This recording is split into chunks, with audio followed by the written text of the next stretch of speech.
tous, aujourd'hui on se retrouve pour une petite vidéo où je vais vous expliquer du coup comment je fais mon pain maison, un pain assez facile à faire et à reproduire chez soi.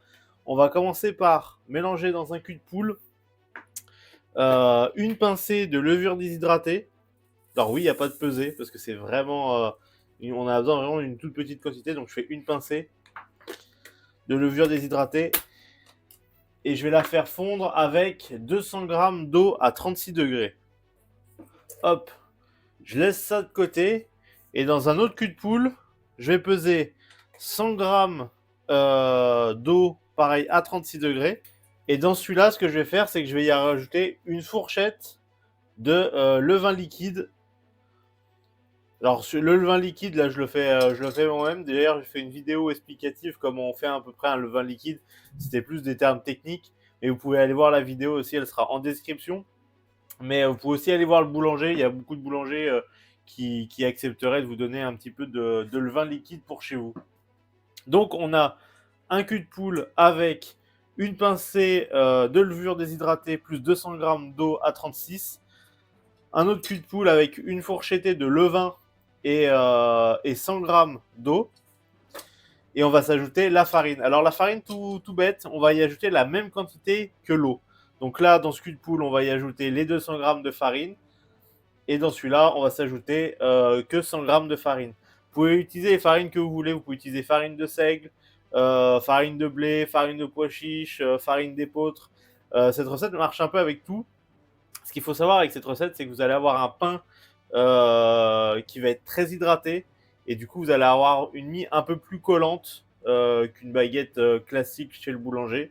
Mais du coup, vous allez avoir un pain qui va se garder beaucoup plus longtemps.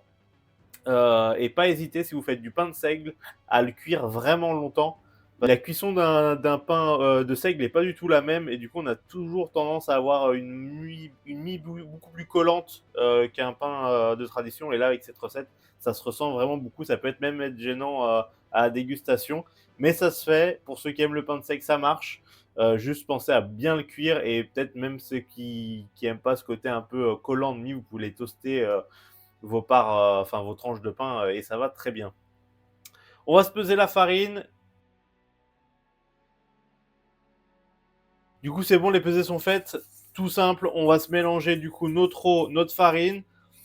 Donc pour rappel, on a bien un cul de poule avec du coup 100 g d'eau à 36 degrés, 100 g de farine. Alors moi j'utilisais de la farine de blé parce que j'avais besoin de faire un peu de pain blanc. Ça se marie avec tout, le pain blanc, c'est l'avantage. Et du coup, 100 g d'eau, 100 g de farine et une fourchettée de levain. Donc ça, c'est celui que je suis en train de remuer. Donc vous remuez jusqu'à ce que la pâte soit bien homogène. On voit plus de farine. Hop, voilà l'état de la pâte. Donc c'est de la pâte homogène, c'est tout ce qu'on cherche. Dans l'autre cul de poule, on avait 200 g d'eau à 36 degrés, 200 g de farine. Du coup, j'ai fait aussi de la farine blanche. D'ailleurs, vous pouvez mélanger, hein. Vous pouvez mettre une avec de la farine de seigle, une avec de la farine blanche. Vous pouvez faire un peu ce que vous voulez en termes de farine, vous pouvez mélanger. 200 g d'eau à 36, 200 g de farine et une pincée de levure déshydratée. Vous pouvez utiliser de la levure fraîche aussi, hein. Moi, j'utilise de la levure déshydratée, ça se garde plus longtemps à la maison. Mais je suis quand même plus partisan de levure fraîche que de levure déshydratée en temps normal. C'est juste qu'on s'en sert pas beaucoup à la maison, donc la déshydratée marche pas mal aussi. Donc là, vous pouvez voir, la pâte se ressemble clairement avec l'autre. Donc là, on a nos deux culs de poule. On va les filmer et on va les laisser fermenter toute une nuit, à peu près 12-13 heures. Vous pouvez les laisser tranquilles, hein. Minimum 10 heures, je dirais. Vous laissez fermenter ça et on se retrouve juste après. A few moments later.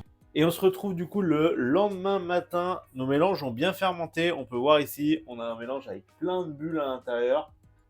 Bien la preuve que ça a bien fermenté pendant la nuit. Ça, c'est notre premier mélange du coup avec la levure. Et là, on a le deuxième avec le levain, donc beaucoup moins de bulles. Mais il a commencé à fermenter aussi. Ce qu'on va faire, c'est qu'on va se mélanger du coup les deux culs de poule. On va s'y ajouter 7 g de sel. Et on va se mettre ça dans le moule. Alors l'idéal, c'est d'avoir un moule pour cuire ça, un moule à cake. On va y mettre un peu de graisse, juste histoire que ça colle pas. Vous pouvez Vous pouvez mettre du beurre, vous pouvez passer du beurre ou de l'huile au pinceau ou au doigt. Moi, j'ai une lécithine de soja, c'est un agent démoulant qu'on se sert en boulangerie-pâtisserie. Mais vous pouvez aussi mettre juste un petit peu de beurre ou un petit peu d'huile. Ça, c'est juste pour s'assurer que vous n'ayez pas de difficulté à le démouler et surtout que vous n'ayez pas de difficulté à le laver juste après. Donc, qu'est-ce que je fais? Voilà. On se récupère les deux mélanges, on se les mélange ensemble. Du coup, le mélange avec la levure, le mélange avec le levain qu'on a fait du coup la veille. Du coup, on se mélange les deux avec les 7 grammes de sel. Et là, on a tout simplement notre pâte pour notre pain. Donc là, on récupère tout, on met tout ça dans le moule. Donc là, c'est dans le moule. Ce qu'on va faire, c'est qu'on va le laisser encore reposer 5-10 minutes. Au moins le temps de faire la vaisselle et le temps que le four y chauffe. Le four, je l'ai fait chauffer du coup juste avec le grill du haut, le grill du bas allumé et à 250 degrés, presque au maximum du four. C'est une bonne température pour le pain. Et j'ai mis à l'intérieur le même cul de poule que celui-là, mais rempli d'eau. À l'intérieur, je l'ai posé complètement en bas. Comme ça, vous avez votre eau qui bout à l'intérieur de votre four et du coup, on a un four chargé d'humidité et c'est ça qu'on va avoir besoin pour avoir un pain qui prend du volume au four. Donc, on se retrouve dans 5 minutes au moment d'enfourner. Je vais vous montrer les dernières étapes avant de le mettre au four. À tout de suite. Du coup, ça y est, le four est monté à 250 degrés. Ce qu'on va faire, c'est qu'on va tamiser un petit peu de farine sur notre pain. Hop, un peu de partout. Une couche uniforme.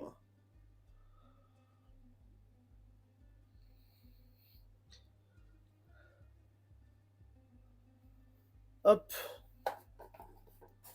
Et ensuite, on va faire une entaille au centre pour s'assurer que notre pain il prenne bien du volume en craquant au milieu, ça fasse un joli pain. Donc pour ça, je vais utiliser ça. C'est comme les racles de plâtrier là. Je mets ça dans l'eau, histoire que ce soit toujours un petit peu humide. Et je vais venir écraser en plein milieu. Et ça, je le fais jusqu'à arriver au bout du moule. Hop. Comme ça, j'ai fait 3 jolis traits. Et là, ça part tout de suite au four à 250 degrés avec de l'eau. Et on va attendre à peu près 30 minutes de cuisson. Après, le pain, c'est selon vos goûts. Comme j'avais répété en début de vidéo, selon le type de farine que vous allez utiliser, enfin la variété de céréales que vous allez utiliser comme farine, ça va dépendre de votre temps de cuisson. Un pain de seigle va demander beaucoup plus de temps de cuisson qu'un pain au blé, à la farine de blé. Là, ça devrait être environ 30 minutes. Après, c'est aussi selon vos goûts, si vous aimez les pains avec une croûte bien foncée ou si vous voulez une croûte bien claire, si vous ne voulez pas trop cuit. De toute façon, ça, c'est des trucs qui s'adaptent. Moi, j'aime bien quand c'est bien cuit. Et je sais que ça va prendre à peu près une trentaine de minutes pour qu'il soit l'heure de sortir notre pain du four. Donc on se retrouve à ce moment-là. Et du coup, ça fait environ 30 minutes que le pain est au four. On le sort tout de suite.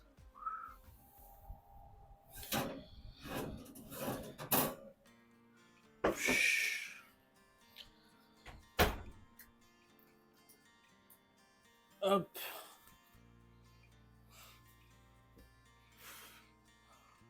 Et voilà notre petit pain maison. Alors c'est bien chaud. Il faut le démouler directement quand il sort du four.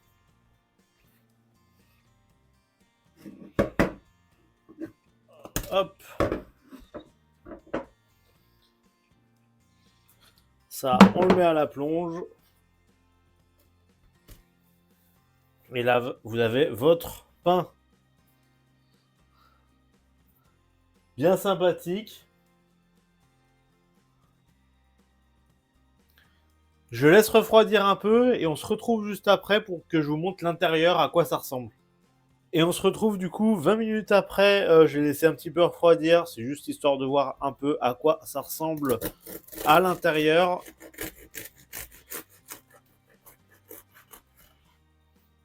Hop. On a quand même des jolies alvéoles à l'intérieur. On a une mie très très grasse. très humide. Donc vous allez avoir un pain qui se garde quand même assez longtemps. Est-ce que j'arrive à couper une tranche, une vraie tranche? Hop. Comme ça, on voit vraiment bien. On a des jolies alvéoles de partout. Ouais, on a une mie très très grasse et très très élastique.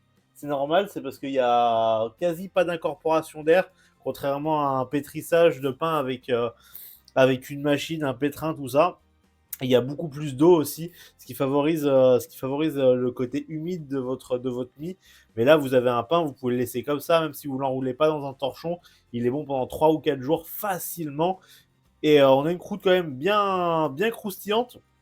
À la limite, si vous voulez une croûte un peu plus croustillante, une fois que vous l'avez démoulé, vous pouvez le repasser encore 5-6 minutes au four sans moule, histoire que bien toute la croûte continue à sécher. Mais déjà, là, on a déjà un croustillant assez sympathique et on a un bon pain avec un bon coup de levain et de fermentation qui est vraiment pas dégueulasse. Non. Franchement, mon pain préféré. Il est excellent.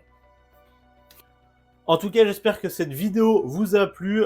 Dites-moi en commentaire du coup si vous vous tentez à faire un petit peu de pain maison du coup avec cette recette ou avec une autre. Hein, d'ailleurs, vous pouvez nous partager vos expériences pain à la maison.